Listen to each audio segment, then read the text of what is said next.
Once upon a time, a group of super wealthy businessmen got together in secret because they didn't like the direction the American government was heading. Too many people were being helped and too much social good was afoot. They didn't like that.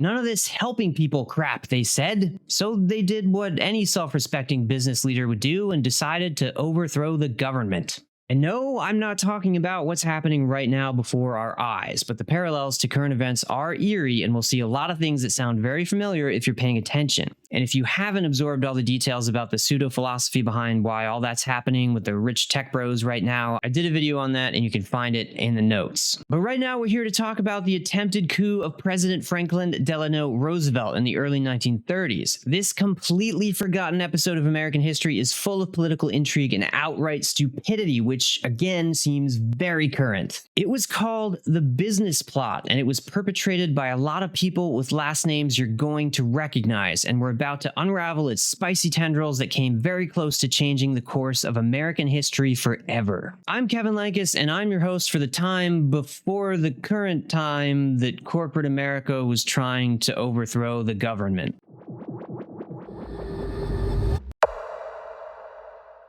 The early 1930s were a tumultuous time in the United States. We had just gotten through the Wall Street crash of 1929, which thrust the nation directly into the Great Depression. This inspired complete financial panic and the devastation of financial institutions, and George Bailey doesn't get to go on his world travels or go to college because he has to stay at the savings and loan and keep things smoothed over in Bedford Falls. God, it's just so sad. But the Great Depression was not a joke, of course. It was a 10-year period that resulted in a 30% loss of GDP in America, a 50% reduction in global trade, and massive unemployment around the world that reached as high as 33% in some places. The United States Congress passed a gigantic tariff act that, of course, only hastened the economic downturn, though someone might want to tell the current government about that before it's too late. In 1932, FDR defeated Herbert Hoover's re-election bid, and Roosevelt became the 32nd president of the United States. Historians believe that FDR's New Deal had a hand in helping the U.S. recover from the Depression, but that it actually wasn't aggressive enough to have been a major contributor. Which is fascinating and news to me, since all you hear about these days is how the New Deal era policies were communist plots to make Americans lazy or dependent or just nicer, which is also a morally horrific situation, according to a lot of vocal business types. Some of those very business leaders were motivated enough to act on their feelings, though, and that's where our story truly begins. These New Deal era policies were making the privileged upper crust elites very nervous, and they stood to lose out in the extremely effective exploitative status quo they'd been leeching off since the rise of the robber barons of the Gilded Age. There was more of America to plunder, and some key figures were not about to sit around while that opportunity was taken away from them. And FDR's abandonment of the gold standard was particularly worrying to a lot of them, because they feared it would upset the system of debt and loan repayment, and they'd lose out on a ton of money that was owed to them. They saw that FDR wanted to use the power of government not to enrich himself and his friends, but to actually govern and take care of the citizens of the nation, to eliminate poverty, reduce unemployment, and yes, even redistribute the nation's wealth so that it wasn't accumulating in the hands of the very few. He upset bankers, industrialists, Wall Street, wealthy socialites, and just about everybody with a net worth in the 1930s.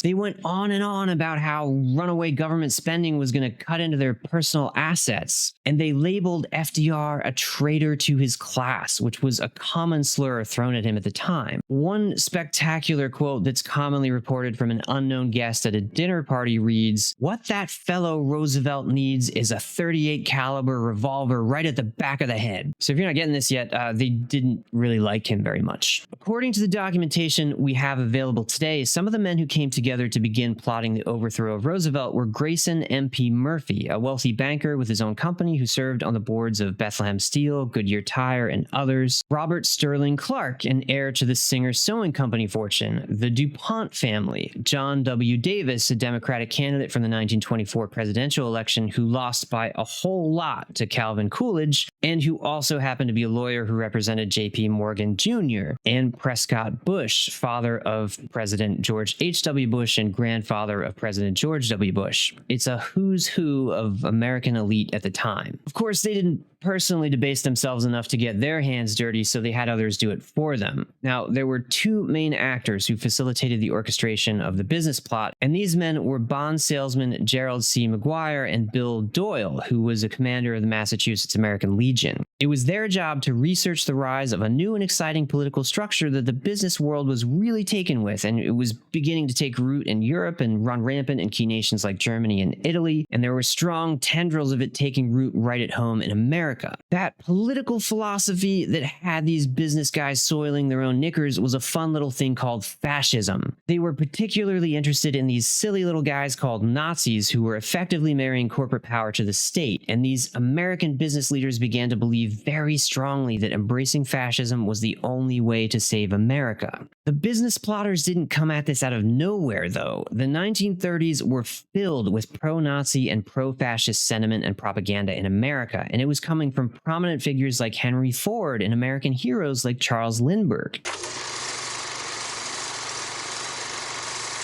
William Randolph Hearst, the media mogul who founded Hearst Communications, was the one who first coined the term America First. The business world watched with eager eyes from across an ocean at the building of a superpower of conglomerate capital and force of might, and they did not sit back and allow themselves to feel the emasculation that threatened their egos and empty hearts, but they stood up and acted out their capitalist fever dreams. McGuire toured Europe on a trip paid for by Murphy, and he reported back via postcard on all the amazing little things he saw and talked about how they could be incorporated into American politics and society. The gang was doing their research, amassing their resources and financial backing for the plot, as we'll soon see, and they were figuring out how exactly to execute on the whole thing. What solidified that execution was when McGuire came across a French nationalist group called the croix-de-feu.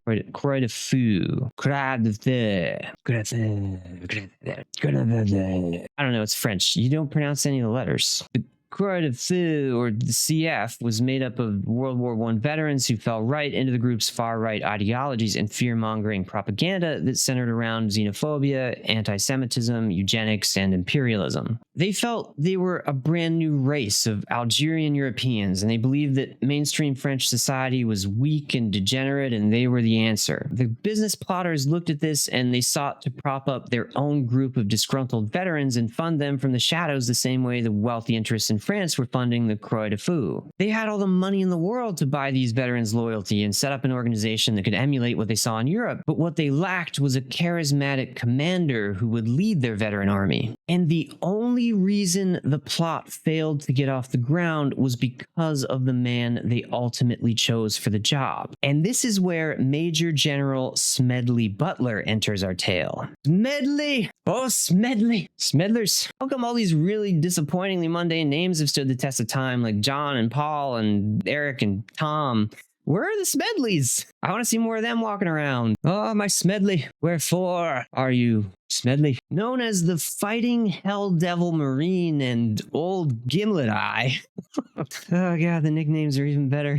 Major General Smedley Butler was one of the most decorated service members of all time. He was one of the very few to have won the Medal of Honor not just once, but twice. And I didn't even know that was a thing you could do. I haven't even gotten one of them yet. Butler served in World War I as the commander of the 13th Regiment. He was also all over the world, getting caught up in countless operations in places like Mexico, the Philippines, Haiti, China, Nicaragua, and Honduras. In the 1930s, this guy was about as close to a real-life Captain America as you could get. He was super famous in a time when not just movie stars were national celebrities, but public figures who actually did cool stuff. He was constantly lauded by the media, and Hollywood was obsessed with him, and presidents loved him. Teddy Roosevelt called Smedley the ideal soldier. Smedley Butler grew up in a Quaker family in Westchester, Pennsylvania, which is an interesting background to have considering his career choices. But peace was likely not on his mind as he served his just over 33 years in the Marine Corps, participating in multiple multiple global conflicts and spreading American hegemony and empire all over the globe, which he came to deeply resent and even despise his role in. After he retired from the Corps, he became an activist for veterans' rights and famously supported the Bonus Army, which was a group of World War I veterans and allies who marched on DC in 1932 in order to secure bonuses they'd been promised by the passing of the Adjusted Compensation Act. The Bonus Army camped out in the Anacostia Flats for weeks, where Butler came to deliver speeches and encouragement. But the Bonus Army's march became a violent confrontation when President Herbert Hoover ordered the army to clear out the protesters and burn down the camp. That order was heavily criticized and was one reason that Hoover wasn't reelected in 1932.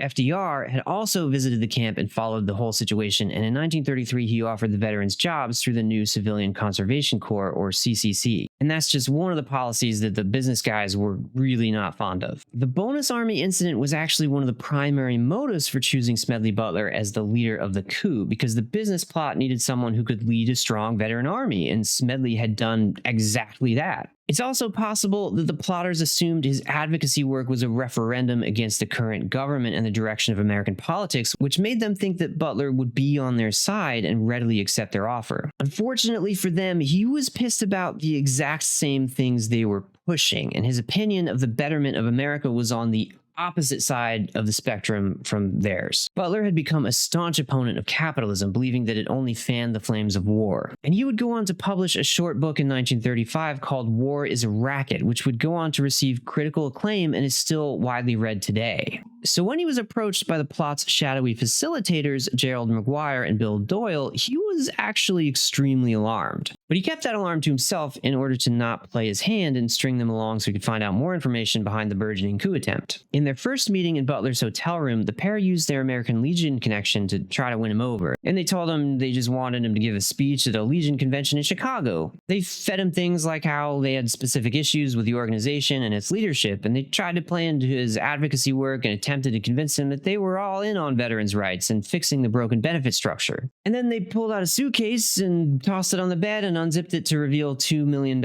in today's money, as one does. They told Butler that he was going to use that money to bring in friendly supporters to watch his speech and get on board with the cause. Smedley, of course, was absolutely shocked when he saw this giant pile of cash, and he immediately knew it would be impossible for these two sleazy dudes to have gotten all this money themselves. You see, Butler was used to instigating coups and overthrowing governments because he'd been doing it himself for 3 decades, and he knew exactly what that looked like. His suspicions were confirmed when he got his hands on a draft of the speech they wanted him to give because it had little to do with the American Legion. It was actually all about how awful FDR was and how moving away from the gold standard was a huge mistake. When Butler pushed back a bit and tried to get more information about what the men were really doing, they set up a meeting with him and Robert Sterling Clark, who again was an heir to the Singer Sewing Company fortune. Now, Butler knew Clark, and he knew that he'd been involved at a high level in the Boxer Rebellion in China, and he knew that people referred to him as the millionaire lieutenant. And, maybe because of their camaraderie or who knows what, Clark admitted to Butler that he wanted to preserve the gold standard and that personal financial security was the real goal here. He told Butler that, quote, he had $30 million and he was willing to spend half of the $30 million to save the other half. At this point, Butler told Clark that he wouldn't give the speech, but that wasn't the end of it. Perhaps the plotters figured they could eventually win him over and talk him into it, so they didn't leave him alone after that. They kept pursuing him for years. McGuire began sending postcards to Butler during his travels through Europe while he was doing the recon on the growing fascist sentiment and the croix-de-feu. When he came back, he met with Butler again and admitted that the $2 million he'd thrown down on the hotel bed had been given to him by the business leaders behind the plot. It was at that point that Butler contacted Paul Comley French, a writer at the Philadelphia Record. The two men then met with McGuire together, and McGuire was transparent again about his plans and told French up front that he and the rest of the plotters thought that fascism was the only real answer for America's problems. He also reiterated that Butler was the ideal leader for their purposes and that he would lead a march on Washington and replace the current government with one run by the wealthy businessmen and leaving FDR in place, but just as a figurehead. The plotters tried to tell Butler that FDR was just, tired and overworked, and he had a lot of problems related to his health concerns stemming from his polio, and so he just really wasn't cut out for the job, and he needed someone to help. And that someone might just be called maybe a Secretary of General Affairs, and well, that could be Butler. Of course, it was all really just a thinly veiled fascist military junta, and Butler saw right through it. And Smedley had been collecting evidence and keeping records the whole time he was being groomed for this, and he finally thought he had enough proof to act. So he took all of his records and notes, along with the joint testimony of Paul Comley French, and brought it to the McCormick-Dickstein Committee, better known as the Special Committee on Un-American Activities. Unfortunately, the committee members didn't exactly believe him at first. He was making really wild and extreme accusations about famous, wealthy people who had a lot of influence in society and government. And then the press got a hold of this immediately, and they had an absolute field day debunking his claims and dragging Smedley through the mud as a bit of a fallen hero. The New York Times wrote a story just 2 days after the committee meeting calling the whole thing, quote, a gigantic hoax. Even General Douglas MacArthur, who rumors suggested was going to be the backup target to lead the veteran army if Smedley dropped out, said it was the best laugh story of the year. Now, after all the investigating was complete and all the evidence was reviewed, the final committee report wasn't made public, so Butler's claims were laughed at for a long time, and that really didn't change until the report was released into the public domain decades later, and at that point, none of it even mattered. You can read the full report right now if you want, and I linked to it below in the didgeridoo, but the highlights are that the investigators ultimately found no reason to doubt Butler's testimony and in fact verified all the intel included in his claims. The report states in part, quote, in the last few weeks of the committee's official life, it received evidence showing that certain persons had made an attempt to establish a fascist organization in this country. There is no question that these attempts were discussed, were planned, and might have been placed in execution when and if the financial backers deemed it expedient. And the head of the congressional investigation, Congressman John McCormick, echoed that sentiment and went even further when he said, if General Butler had not been the patriot he was, and if they had been able to maintain secrecy, the plot certainly might very well have succeeded. He went on to say that when times are desperate and people are frustrated, anything could happen. In the end, not a single person was prosecuted. The names of the wealthy businessmen behind the plot were stricken from the record and not included in the final report. Butler, for one, was enraged by this. He put a lot of effort into seeing justice be met, and the actual plotters just totally got away with it. There are various theories about why this happened, and one of which is just, well, because the rich are above the law in America. Another theory put forth by historians speculates that maybe FDR made a deal with the plotters to back off their criticism of the New Deal in exchange for letting them off the hook. But honestly, we don't know. All we know is that nothing ever came of the report or the potential coup that fortunately never got off the ground. They say that history rhymes, and I don't know who says that because all I see is that it kind of stays the same forever and ever, and that doesn't really make a great poem, to be honest. Maybe things happen just far enough apart so that we simply forget the last time the same exact thing took place. And maybe I just feel exceedingly cynical these days, because here's something that took place just long enough ago that we've forgotten, while it may or may not be happening again right before our eyes. So let's do some fucking good about holding wealthy business interests accountable while they try to continue to circumvent and supersede the authority of the United States government. How about that? Please make sure to like and subscribe, hop on my Patreon for extras, and just to buy me a coffee. I need all the support I can get, and so do we all, honestly, in this time of complete turbulent nonsense. Let's all get together and do some fucking good.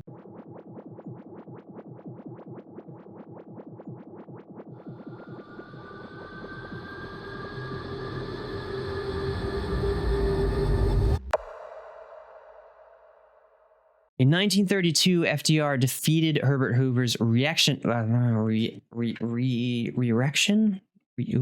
Herbert Hoover's re-erection. Coming to theaters near you. So get away from near you, because you don't want to see that. I am a secret plotter twirling my mustachios.